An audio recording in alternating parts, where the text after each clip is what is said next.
Alright guys, we're back with another technical video. Today I'll be going through your question, answering it, and hopefully you find your solution that you need.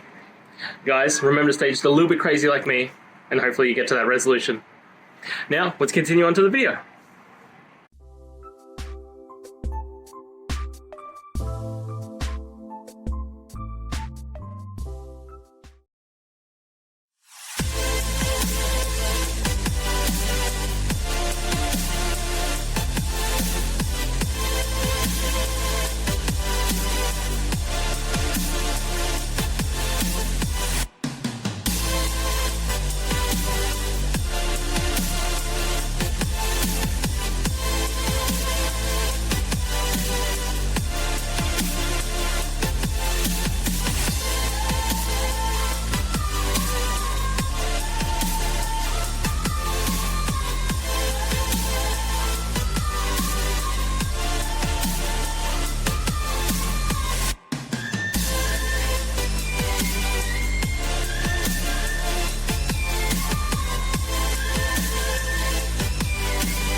And that's it, guys. We've gone through the solutions, and I'm hoping that it resolved your issue.